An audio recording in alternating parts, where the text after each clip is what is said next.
The conference hall was bright with music, laughter, and the clinking of champagne glasses. Lily stood by the dessert table, watching her family talk and smile among the crowd. It was her graduation party, held in one of Boston's grandest hotels, with high ceilings and glittering lights that made everything look perfect. 25 years of hard work had led to this moment, her master's degree in environmental engineering. Yet, as she looked around, she felt a strange emptiness hiding beneath the celebration. Her emerald green dress shimmered under the lights, but her thoughts wandered far from the joy everyone expected her to feel. Her father, Richard, stood proudly near the bar, surrounded by his business partners. His silver hair was perfectly styled, his laugh confident and rehearsed. He was the founder of Thornwell Pharmaceuticals, a company that had made their family wealthy and respected. Her mother, Helen, floated around the room in a pearl necklace and a wide smile that never quite reached her eyes. She was a woman who lived for appearances and perfection. Across the room, Lily's younger sister, Emily, chatted with friends, her champagne-colored dress glowing under the chandeliers. Emily had studied art history, something their parents tolerated but never celebrated. The difference in how they were treated had always been there, quiet but sharp. Lily had learned long ago that in her family, love was measured by achievement. Her father valued control, and her mother valued status. Together, they built a home where success was everything, and emotions were something to be hidden. She had once been close to Emily when they were children, before life became a silent competition for their parents' approval. As Lily stood by the window, looking out at the Boston skyline, she wished the night were simpler, a dinner with real laughter, not one filled with performance. Her phone buzzed in her clutch. It was a message from her best friend, June, "How's the circus?" followed by a clown emoji. Lily smiled faintly and typed back, "The elephants are performing beautifully." June knew what that meant. She had been Lily's roommate in college and had seen the cracks beneath the family's perfect surface. "Your family is like a museum," June once said. "Everything looks beautiful, but nothing feels alive." Lily glanced across the room just in time to see her parents standing together near the dance floor. Her father leaned close to her mother, whispering something into her ear. Helen nodded, her pearls catching the light. Then both of them looked toward Emily, who was speaking with a cousin near the entrance. A strange tension rose inside Lily. That look between her parents was one she had seen before, the look they wore when they were plotting something. Moments later, the music softened, and Richard tapped a glass with a spoon. The crowd grew quiet as he stepped into the center of the room. "I want to thank everyone for joining us tonight," he said with a polished smile. "To celebrate my daughter, Lily, our brilliant engineer, our pride, our future." Applause filled the air as he spoke, listing her achievements with a salesman's precision. Every word was true, yet empty, as if he were reading from a brochure. Lily smiled for the cameras, pretending not to notice that her mother's eyes were already elsewhere. She had no idea that behind those smiles and speeches, her parents were setting in motion a betrayal that would change everything she thought she knew about family. As the applause faded, the room returned to its rhythm of chatter, laughter, and clinking glasses. Lily stood quietly, still wearing her practiced smile, though inside her thoughts swirled. Her father's speech sounded proud, but it felt more like a business report than a heartfelt tribute. She wondered if he had even read her thesis or if one of his assistants had summarized it for him. Around her, guests congratulated her again, telling her how lucky she was to come from such a powerful family. She nodded politely, thanking them, though every word felt like an echo in an empty hall. Needing space, Lily stepped toward the large windows overlooking the Boston skyline. Outside, dusk had turned the city into a sea of golden lights, and the faint hum of traffic below seemed softer than the noise inside. She let her fingers rest on the cool glass, trying to steady herself. Her parents' world had always been about control and image, and she had learned to play her part. But lately, she had begun to see through the glitter. Something in her gut told her that tonight was more than just a party. It was a stage for something she couldn't yet name. Her phone buzzed again. June had texted, "Emergency exit ready. Murphy's Bar. 2 blocks away. Just say the word." Lily smiled faintly. It was a standing joke between them, a survival plan for family events that became unbearable. She was about to reply when movement caught her eye. Her father had stepped away from his business circle and was now speaking quietly to her mother again, near the far corner of the hall. This time, his expression was serious. Helen nodded, her face calm but cold, her gaze flicking once more toward Emily, who was scrolling through her phone near the door. Lily's pulse quickened. There was something secretive about the way her mother began to walk toward Emily, her heels clicking against the polished floor. Lily moved slightly to the side, hiding behind a tall floral arrangement, pretending to study the decor while keeping her eyes fixed on them. Helen reached Emily and handed her something small, a folded piece of paper, maybe a card. They spoke for less than a minute. Emily looked confused at first, then resigned. She slipped the paper into her purse, nodded, and without a word to anyone, walked straight toward the exit. Lily frowned, her stomach tightening. Emily didn't even take her coat. She just vanished through the doors as if following orders. Her mother turned away smoothly, heading back toward the main crowd, her face unreadable. Something was wrong, terribly wrong. Lily felt the air thicken around her as she reached for her phone again. If her father's look and her mother's gesture meant what she thought they did, then whatever had just happened wasn't about a family errand. It was a move in a larger plan, one that, somehow, had her name written all over it. Lily excused herself quietly from a conversation with one of her father's colleagues and made her way toward the exit. The noise of the party dimmed behind her as she entered the quieter hallway lined with mirrors and soft golden lights. She glanced around, searching for Emily, but the corridor was empty. The coat attendant looked up as Lily approached. "Excuse me," Lily said softly. "Did you see a young woman in a champagne-colored dress leave just now?" The woman nodded. "Yes, miss. She seemed in a hurry and took the elevator down a few minutes ago." Lily's heart pounded. She hurried toward the elevators, pressing the call button repeatedly as if urgency could make it move faster. When the doors finally opened, she stepped inside, her reflection staring back at her from the polished brass walls, calm on the outside, shaken within. As the elevator descended, she pulled out her phone and opened her banking app. Something inside her whispered that this was connected, that her parents' whispers and Emily's sudden exit weren't random. Her trust fund, the one her grandmother had left her, came to mind. She hadn't checked it in weeks. The screen loaded slowly, the spinning circle taunting her. When the numbers appeared, her breath caught. The balance was wrong. It wasn't just lower, it was almost empty. Her inheritance, the fund that was supposed to secure her future, now showed only a few $1,000s. Her hands trembled as she refreshed the page. The number didn't change. Her throat tightened, and her chest burned with disbelief. The elevator doors opened to the lobby, but she barely noticed. The world around her blurred. She scrolled to the transaction history, and that's when she saw it, a massive transfer dated 3 weeks ago. The transfer was made the day after her 25th birthday, exactly when the trust should have become hers to control. The money had been sent to an unfamiliar account. Her heart thudded hard in her chest. Her parents had known the timing. They had planned for it. "No," she whispered under her breath, her voice trembling. They wouldn't, but deep down, she knew they would. She had seen how easily they manipulated others, how smoothly they justified cruelty with words like family interest and responsibility. Her mind raced as she stepped out into the cool night air, struggling to think clearly. Through the glass doors, she saw Boston streets glowing under streetlights, taxis sliding past like silent predators. Her phone buzzed again. It was June. "Still need that emergency exit?" Lily typed back quickly. "Yes. Lobby now. Something's wrong." Moments later, she spotted June approaching from across the street. Jeans, leather jacket, and a look that could slice through any lie. June's casual presence in that glittering world was a relief. She didn't belong to Lily's family's world of masks and manners, and that made her real. "What happened?" June asked as soon as she reached her.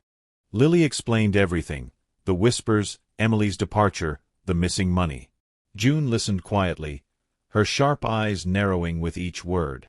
"That sounds like fraud," she said finally, her tone hard. "If your parents moved your trust fund without consent, that's not just betrayal, it's a crime."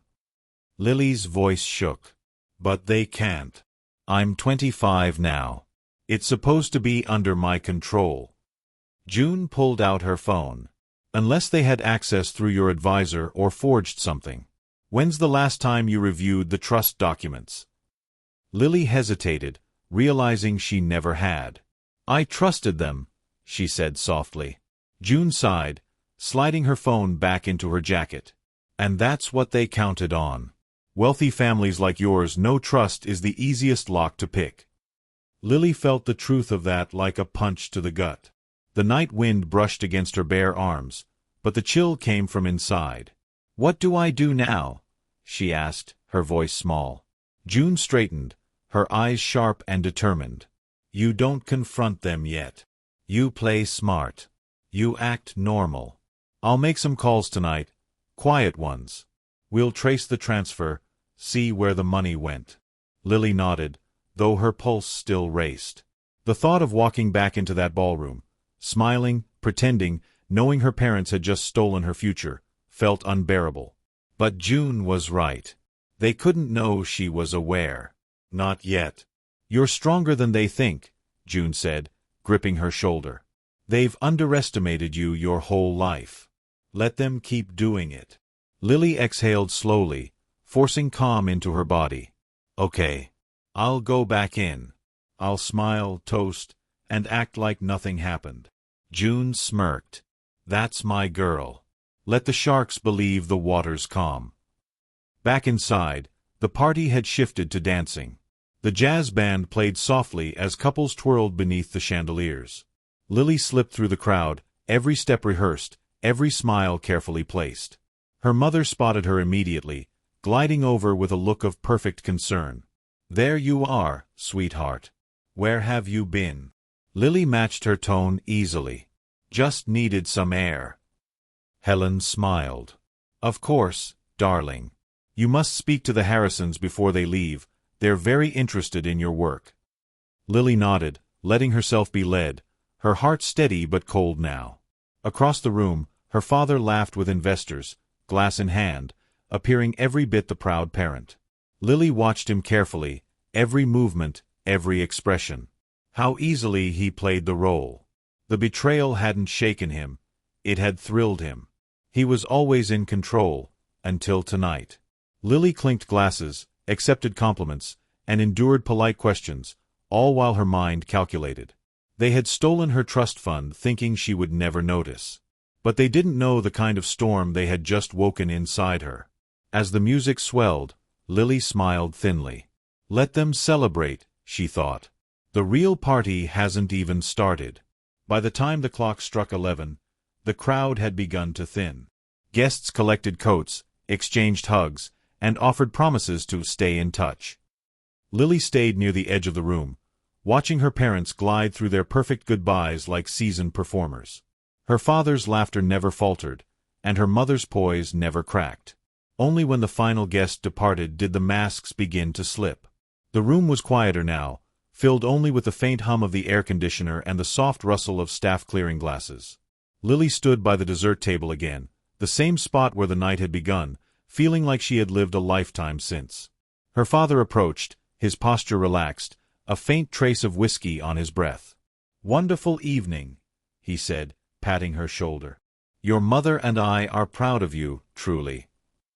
Lily looked at him, searching his eyes for any sign of guilt, but there was none, just polished confidence. "Thank you," she replied smoothly, her voice calm though her stomach churned. He smiled and moved on to speak with the event coordinator. Her mother joined her next, her tone softer now that the audience was gone. "You must be exhausted, darling. Get some rest." "I will," Lily said. "Are we still on for brunch tomorrow?" Her mother brightened. "Of course. Your father has a golf game in the morning, but we'll be home by noon. We can talk about your future then." Lily nodded. "Noon it is." The words felt like bait she was setting for a trap. Her parents believed she was still the obedient daughter, easy to guide, easy to control. Let them believe it a little longer. She smiled sweetly, hugged her mother good night, and walked away, leaving behind the hollow echo of clinking glasses and false love. Outside, the Boston night was cool and quiet. The taxi ride home blurred past city lights and reflections in wet pavement. She arrived at her apartment, a modest one-bedroom filled with books, plants, and half-written research notes. Her phone buzzed just as she dropped her heels by the door. It was June. Found something. Call me. Lily's pulse quickened. She called immediately, barely sitting before June answered. You're not going to like this, June said. The transfer, it went to an account under your sister's name. For a long moment, Lily couldn't speak. Emily, she whispered. Yes. The account was opened the day after your birthday. The full amount moved there. No withdrawals yet, but the pattern is clear, it's in her name. Lily's mind went blank. Her parents had given everything to Emily. Not sold, not shared, given. Why? She breathed. June sighed. It's hard to say without seeing the full documentation, but they must have forged something. Maybe they told the bank you authorized it. Maybe they used their old trustee access.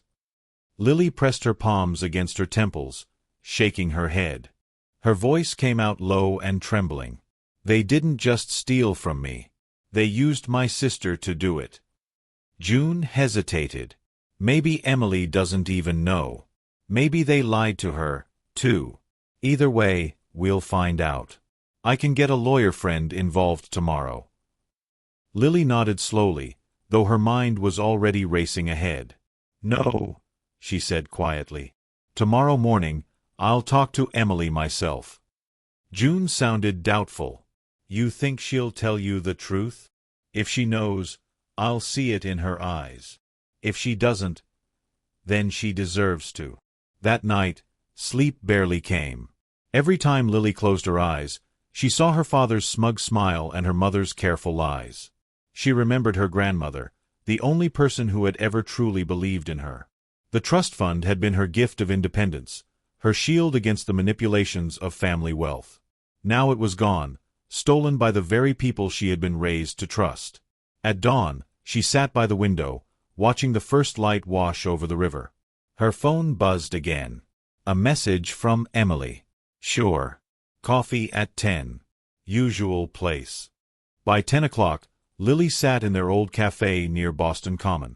The smell of roasted beans and the low hum of morning chatter filled the air. When Emily arrived, she looked casual. Yoga pants, cardigan, hair loose. She smiled briefly but seemed uneasy. So, Emily said, sliding into the seat opposite. What's this about? Lily met her gaze steadily. Where did you go last night? Emily frowned. What? At my party. You left suddenly. Why? Emily hesitated. I told Mom I might have to go early. There was something I needed to handle. What kind of something? Lily pressed gently. Emily's eyes flickered. Why does it matter? Because, Lily said softly, something happened last night that affects both of us. Emily's posture stiffened. What do you mean? Lily leaned forward. Mom gave you something before you left, a paper or a card. I saw it. Emily blinked, startled. You saw that? Her voice lowered. Mom said it was just a document for the family accountant. She said you'd already approved it. Lily's stomach twisted. Approved what? Emily hesitated. The transfer. She said it was just for tax reasons. Lily felt her heart sink. So that was it, the cover story. Her parents had lied to both of them. Emily, she said quietly, I didn't approve anything. They forged my signature. The trust fund was mine, and they used your name to steal it. Emily's color drained. No, no, Mom said. She lied. Lily interrupted, her voice shaking with anger. They made you sign papers you didn't understand. They used both of us. The cafe around them faded into background noise as Emily covered her mouth with trembling hands. Oh my God, she whispered. What have they done? For a moment, neither of them spoke. The silence between the sisters carried years of distance, misunderstanding, and pain. Lily finally leaned forward, her voice softer now. Do you still have those papers Mom made you sign? Emily nodded slowly. Yes, I kept copies. Harold, the financial advisor, said I should. He told me it was just temporary, that you knew about it. Lily exhaled sharply. I never met Harold about this. I haven't seen him in over a year. Emily's eyes widened. Then that means… Yes, Lily said. They forged everything. Emily's fingers trembled as she reached for her phone. They said it was to protect the family. That Grandma's will was being reviewed, that it was just to avoid taxes. And you believed them, Lily said gently. Because that's what we do, right? We believe them. Tears welled in Emily's eyes. I didn't want to question Mom. She made it sound urgent. She said if I didn't help, we could lose everything. Lily felt her anger fade, replaced by sadness. They were both victims of the same lie, just wearing different faces of trust. We can fix this, she said quietly. How? Emily asked. Lily pulled her phone from her purse. We gather proof. Every document, every signature, every transfer. June has a contact, a financial crimes lawyer. We take this to her. Emily hesitated. If we do that, it'll destroy Mom and Dad. They already destroyed us, Lily said calmly. This is just the truth catching up. Emily nodded weakly, then stood. Come to my place. I'll show you everything. They walked through Boston Street side by side, the cool breeze carrying the quiet weight of what lay ahead. Emily's apartment was small but filled with her artwork, colorful canvases that spoke of chaos and heart. On her dining table lay a stack of documents bound neatly with clips. Here, she said. Lily flipped through them, her pulse quickening as she found her own name and signature repeated several times, none of them hers. This is it, Lily murmured. They copied my signature. Emily studied the papers too. You're right. The loops aren't the same. It's close, but not perfect. Lily began snapping photos with her phone. We'll need these copies. If Harold signed off, he's part of it too. They worked for an hour, sorting and photographing every page until the evidence was clear. Then Lily looked at the clock, 11:20. They invited me for brunch, she said. Noon sharp. Emily frowned. You're still going? Yes, Lily said firmly. They think I know nothing. That's my advantage. What do you plan to do? Emily asked. Lily gave a thin, cold smile. End the show they started. She stood, her calm almost eerie. They stole from me at my own celebration. They'll learn what it feels like to lose everything while pretending everything's fine.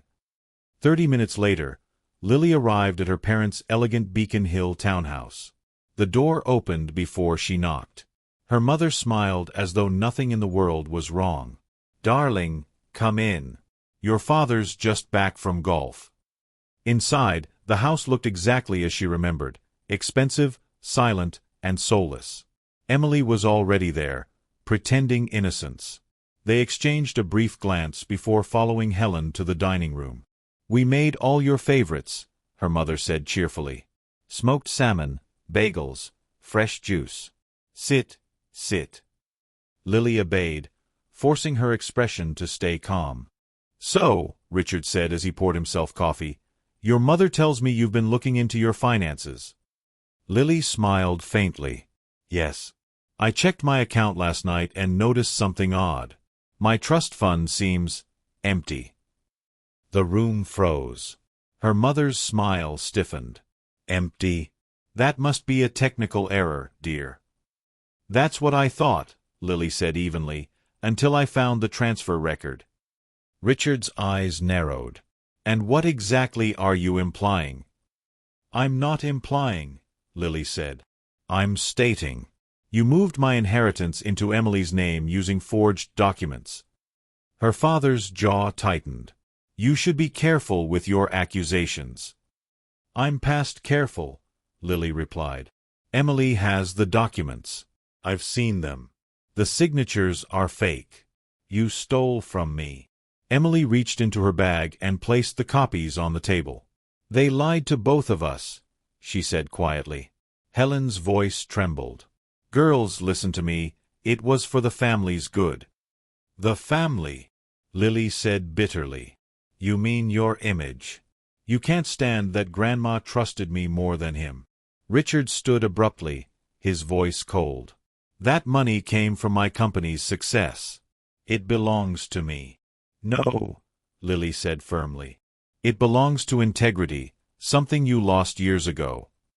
Her mother reached out weakly. "Lily, please. Don't ruin this family." "You already did," Lily said, standing. "I've sent everything to a lawyer. By tomorrow morning, this will be public. You'll answer for every forged document, every stolen dollar." Her father's face turned red. "If you walk out that door, you're no longer part of this family." Lily paused at the doorway and met his furious stare. "I was never part of this family, Dad. I was part of your performance." She left with Emily, both walking into the bright Boston afternoon, free but trembling. At June's apartment, they met Victoria, the lawyer June had called. Within weeks, the case grew stronger. Proof of fraud, bank statements, Harold's confession. The scandal hit the papers, and Richard's empire collapsed overnight. Thornwell Pharmaceuticals forced him to resign. His name became poison in every business circle. Helen lost her social standing, her friends vanishing like mist. But Lily didn't celebrate for revenge alone. She celebrated because justice had finally spoken. Months later, standing by the Charles River, she whispered to herself, "Grandma, you were right.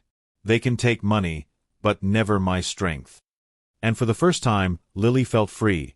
Not rich, not vengeful, but truly free.